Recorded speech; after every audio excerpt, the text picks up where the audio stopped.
I'm relaunching my home bakery in 7 days, and I'm showing you exactly how I pulled it off, the numbers, and everything that went wrong. The morning of welcome to the first day of a week in my life of relaunching my home bakery. The pickup date for my very first drop is gonna be in exactly 7 days, which means ideally I need to announce and open orders for the drop by tomorrow. So my goal for today is to create my drop on Hotplate, which is where I'm gonna be taking orders from. But that also means I need to finish taking all of my product photography today, edit the photos, and price my products in order to have everything ready to actually do that. We have a lot to do, so let's jump right in. The first thing I'm starting with is product photography. I always find that food photos and videos look better in direct sunlight, but my apartment only gets sun for a short window, so I got as many shots as I could before it disappeared.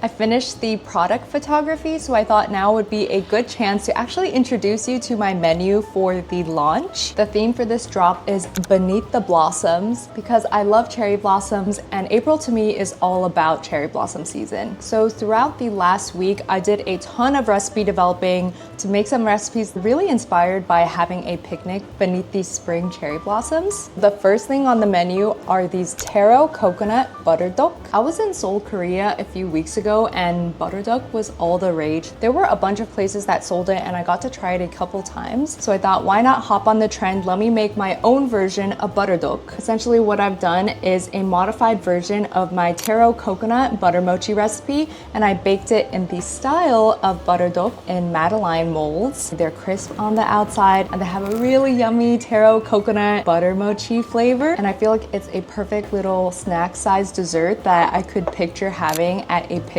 And then next on the menu is a raspberry sakura Swedish bun. I made Swedish buns for the first time in my bread challenge video, which hopefully I have uploaded by now, but they were just so good. Like the texture was so like chewy and soft and fluffy and moist. That was maybe the best bread I've ever made in my entire life. So I knew I really wanted to put that on the menu, but of course we have to put a spin on it. So for this one, it's a Swedish bun dough with fresh raspberries, and I use this freeze-dried cherry blossom powder into the filling and in the syrup brushed on top. This is literally 100% freeze-dried cherry blossom petals, and this turned out so good. They taste so full of raspberry flavor. The sakura powder just kind of pushes that flavor slightly on the floral side, but the main character is still the juicy raspberry. I'm so happy with that, and I hope people will love that as well. And the next thing on the menu is another bake inspired by trends in Korea, which is salt bread. I actually had this for the first time in Japan in 2023, I think. We just stumbled across this salt bread shop and it was so good. We literally had to go back the next day to get more. And salt bread is still huge in Korea, and I feel like now it's finally coming to New York. So I thought it would be the perfect time to try to make it myself and put it on the menu. After a bunch of trial and error, trying like, I don't know, 5 flavor combinations, I finally made a salt bread that I'm happy with. It's a unique flavor combination and I feel like it perfectly works with this kind of floral spring picnic vibe, and that is a salted vanilla bean salt bread. The specific technique I use makes it so that there's an actual butter and filling swirl throughout the bread instead of just being like a teeny little bit in the center, which is how a lot of these salt breads were in Korea at least. There's no added sugar in the filling, but the flavor itself is on the sweet side, and then paired with the savory saltiness of the salt bread, it ends up actually tasting like salted caramel somehow. It is so good, and it's not something that I've seen sold anywhere else. So very proud of that. And then the final one is inspired, of course, by a hojicha strawberry latte under the cherry blossom trees, and that is this hojicha strawberry chocolate brownie cookie.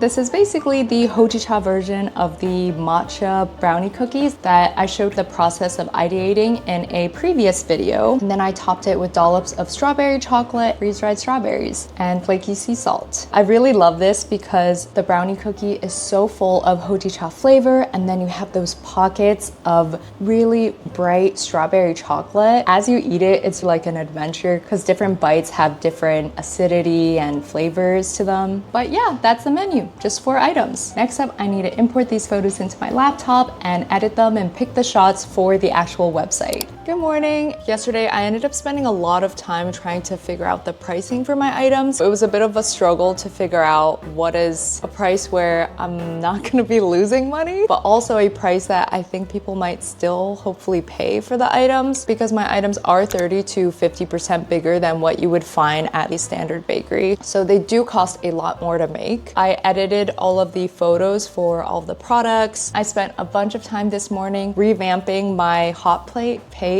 and then actually creating the drop. So let me show you what I've done. I'll show you what my storefront used to look like, and now we can look at what I've done. I spent a lot of time working on an updated branding and positioning, and also creating a new SVG logo, which was actually a lot of fun. So let me know in the comments if you want me to share my whole process with that. The color scheme has totally shifted. We got the product photography that we took yesterday, and now let me show you what the drop looks like. I feel like my style for the product descriptions is pretty much the same as before, and the photography is pretty similar as well, but now the main difference is that my whole drop is gonna have a theme, and then I'll have a pastry box, which is basically one of each, and then also have the items a la carte, which logistically is never the easiest thing to do, but after a lot of thought, I just decided we just gotta try this once, and then we'll see how it goes from there. The items are quite large, and I have to shape, proof, and bake all of the bread items day of. So for now, I set the inventory to be a total of 8 boxes worth of product. The drop is gonna go live in 11 minutes. So I'll check back in and let you know how that goes. It is Tuesday, which means there are just 4 days left until the pickup date for my launch bake drop. On Sunday night, after I had opened orders for the bake sale, I spent some time putting together a little Instagram reel to announce this bake sale. I posted that, and things have been going very well. I've been slowly getting orders throughout the last few days, so fingers crossed. I can't wait to share the final number of orders and the stats at the end of this video. The first thing I need to do today is to create another reel promoting the drop. This time I'm planning to do a voiceover style reel where I'll just introduce each of the items in the box in a little bit more detail. And then I also need to restock all of my ingredients and prep a grocery shopping list so that I can go out and get everything I need in order to actually do the baking for this drop. And then the final thing we need to do today is to actually create and design the menu. I'm either going to try printing that out at home or order it from Staples. But yeah, let's get to it. I head to Trader Joe's for ingredients I only need in smaller quantities, then restock my containers of dark and white couverture Belgian chocolate, which costs an arm and a leg, but honestly, it just tastes the best. And later that night, I went to Costco to buy more sugar, flour, and butter, which I needed larger quantities of. Then Wednesday was Taro butter Tteok day, so I started by prepping taro paste, transferring the sugar and flour I bought yesterday from Costco into my large and small storage containers. Then I moved on to buttering my Madeleine mold, making the batter, and baking off the first batch of butter Tteok. And then, because I only have one of these large Madeleine molds, I repeated the process another 3 times, which took a good few hours.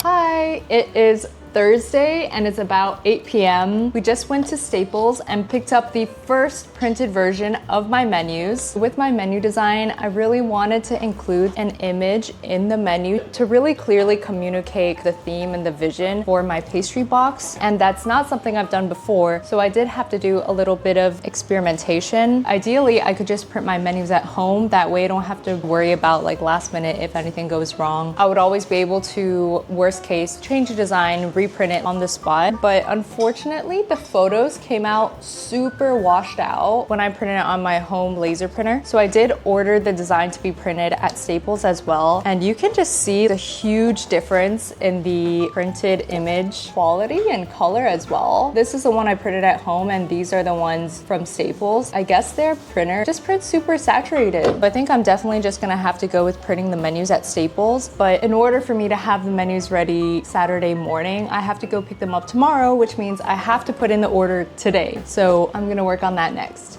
Good evening. It is the end of the night. Pickups are tomorrow, and I'm really trying to get as much as I possibly can done today so that tomorrow, if my time estimates don't go as planned, at least I'll have a bunch of the packaging already done. And then today I also stopped by and got the final printed menus. I just kind of blindly adjusted the photo colors, but I think it came out a lot better. This was the one from yesterday and this is the one today. Definitely a lot less dark looking. So that's good. I already hand cut out all of these. So now I just have to go ahead and assemble the boxes. Today I woke up at 6:30 to get a head start on the hojicha strawberry brownie cookies. And I'm really glad I did that because as usual, I ended up needing the time that I got back for sure. I finished the brownie cookies at about 10 a.m. And then after that, I just went to Staples to go grab these menus. And once I got home, I started working on prepping all of the bread doughs for tomorrow and all of the different bread and bun components. And that actually took a lot longer than I had hoped. It's already 8 p.m. And based on my estimates, I really should be getting up at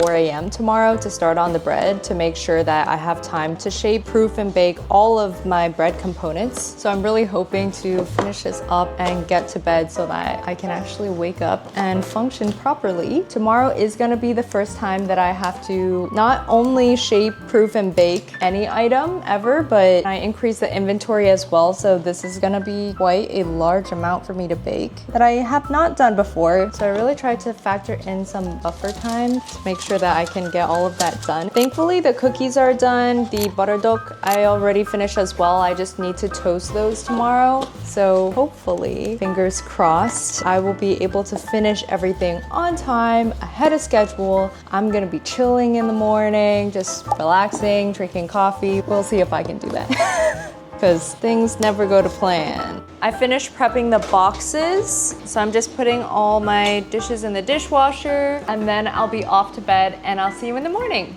It is now the morning of pickups, and let's just say it did not go to plan.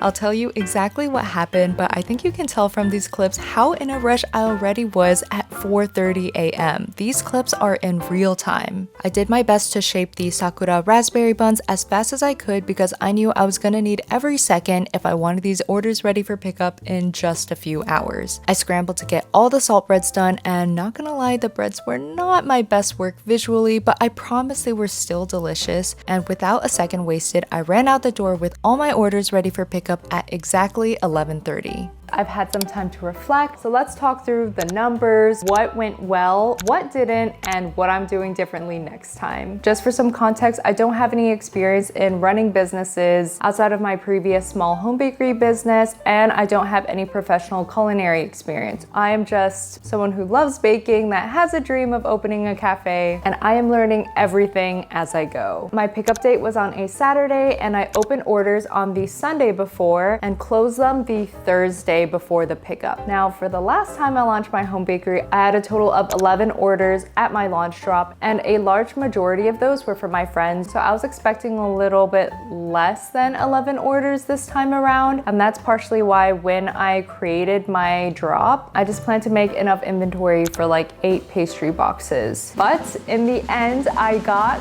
drumroll please, 17 orders. I actually ended up having to order more sheet pans to increase my baking capacity. And at the end, I actually sold out of all the pastry boxes that I could possibly make. So if you are one of those 17 people who ordered, thank you so much. I truly appreciate it from the bottom of my heart. And 17 orders is actually the most orders I've ever gotten for a home pickup, literally ever. So I would say in terms of orders, this launch drop was a huge success. But unfortunately, the pickup day was a totally different story. But before we get to that, let's start on a positive note, which is what worked this time around. The biggest thing I did differently this time was investing heavily in presentation. And I mean not just the design of my baked goods, but also designing and ordering custom bakery boxes and creating and printing full color menus. And I think by focusing even more this time on the presentation aspect, I personally feel, compared to last time at least, my product is definitely able to market itself a lot better. Like instead of me having to ask my customers directly to take a picture and share it, my product is much more aesthetic this time, and that when a customer sees the box and when they open the box, they automatically want to take a picture and share it without me having to do anything. Unfortunately though, investing in leveling up the presentation of my products did substantially increase the cost of actually making my products. There's only so much you can do with standard bakery boxes and a home printer. It costs both money and time to design and order custom packaging, print full color menus, and of course design and create aesthetic baked goods to create that one-of-a-kind experience. So I am definitely gambling that this investment pays off. But of course it's only the first drop, so we'll just have to see how it goes. But now let's talk about what didn't work, which is the disaster that was the morning of pickups. This was my first time making bread for a home pickup, and I really pushed my limits by creating two shaped breads, the Swedish buns and the salt breads.